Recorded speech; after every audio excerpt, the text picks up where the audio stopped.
Okay, so this is about Grand Touring, and Grand Touring, as we know, is something of the 30s.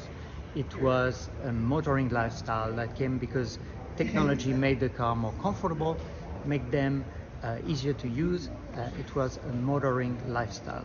And today we are at the beginning of a revolution in the car industry, and also driven by technology. And we thought it was a perfect story to try to redefine Grand Touring, but for the future. So we created the Audi Skysphere. We looked into our heritage and we got inspired by the Porsche 853, which is the epitome of Grand Touring, and we redefine it in such a form. So I'm going to just give you a hint of what's happening here. It's a car with dual personality. It's a tourer with all the comfort you would expect, but it's also a sports car, a thrilling sports car with agility and extremely good driving dynamics. Here you've got the GT mode. GT mode, but long wheelbase. The long wheelbase gives the car elegance. We wanted the car to be like a sculpture in motion. It also gives it an unmatchable comfort, because long wheelbase in this configuration is the same than in our most comfortable vehicle, the A8L. The car design prefigures a little bit the design, the upcoming design language for the brand. It's a mixture of muscular fluidity, architectural line, gives the car structure, elegance, but also a streamlined dynamic feel. Especially in the rear, we've combined the sporty silhouette of a speedster, but the practicality of the shooting mode. You can see here we actually designed luggage to go on the boot. The car is designed around the interior. The body panels are dropped around the glass core of the cabin. It's a little bit like a scarf in the wind. The front is a reinterpretation of the Audi iconic single frame, except that in lieu of a radiator, we have this jewelry-like light pattern that acts like a communication device. It can tell the surrounding about the car driving mode or the current level of automation.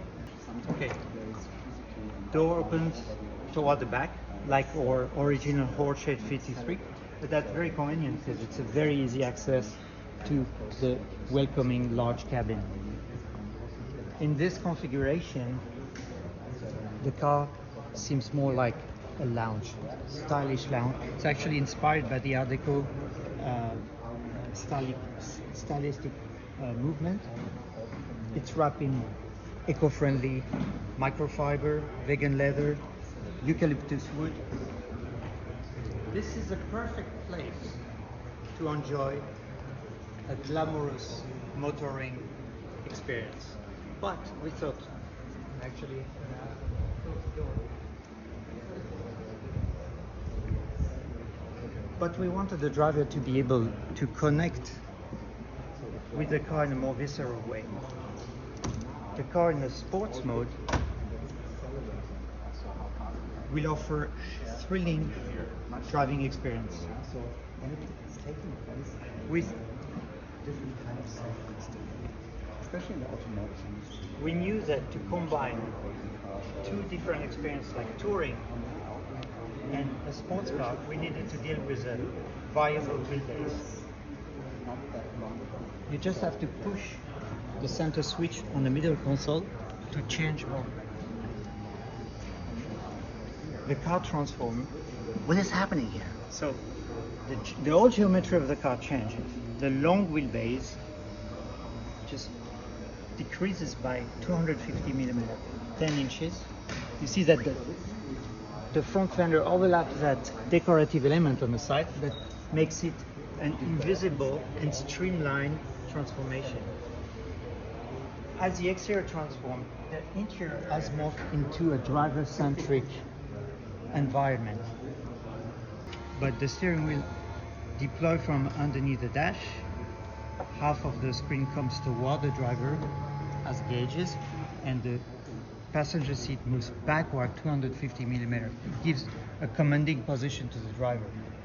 The car has morphed into the ultimate driving machine.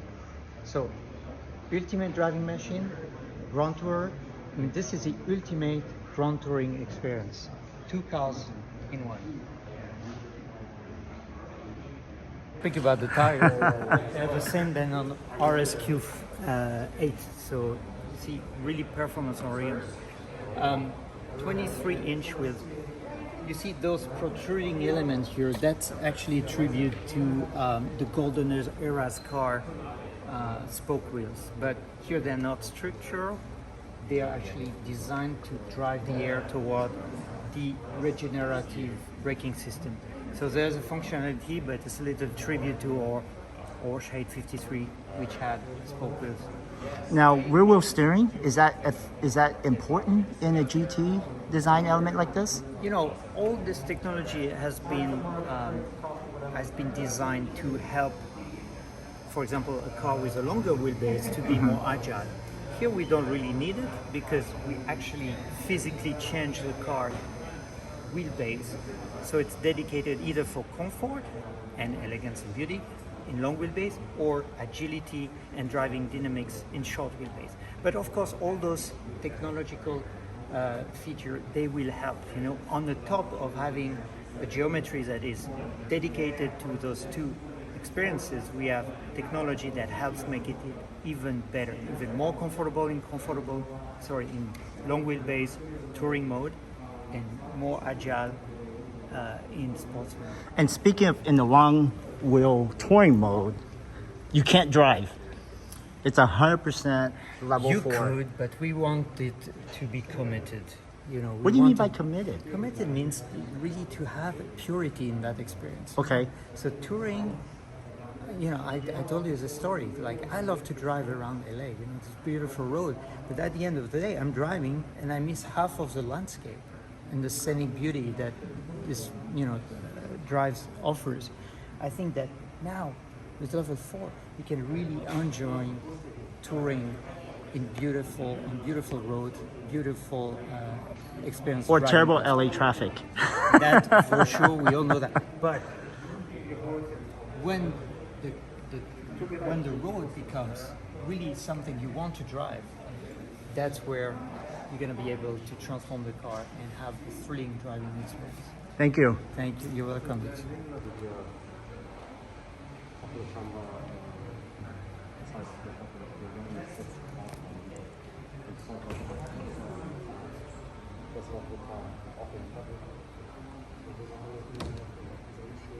It's an interesting question because one would think, okay, you don't need such a bonnet, right? Because it's an electric vehicle.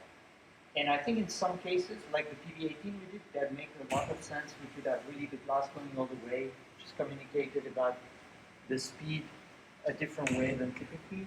In this case, we really wanted to keep classical proportion because I think that there's canon of beauty that are not changing overnight. You know, for such an elegant car that is all about style, you know, we call it sculpture in motion. We wanted to have this proportion. Actually, we wanted it so much that that's why we thought that having the long wheelbase, we could have the longer dash to axle that ever been on a car, you know, and adding functionality to this was important. So the first one was comfort, of course, long wheelbase. It's just a physical fact that it could be more comfortable, but also having storage. In this case, the two panels are coming to the outside, each half to the outside, and we have room for two golf bags. But it can also inform the surrounding about, you know, different things. You can imagine also safety device like just some kind of area, just projecting some red area for preventing a pedestrian to come into the... Hey Gael, so we see the holistic view of the car, but what was that single spark that morphed into what we see today? Well, you know, since the beginning, we knew we had to deal with a variable wheelbase. So that's a huge challenge, right? To create a car that looks good into completely different proportion. it's hard enough to make a good-looking car with one set of proportion.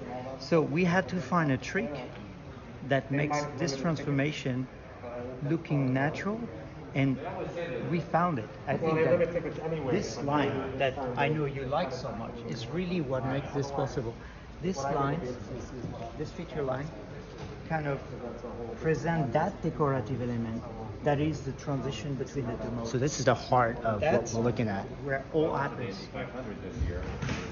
And of course, we wanted the car to be beautiful. We wanted to keep a lot of classical proportion. We don't believe that canon of beauty are changing overnight, right?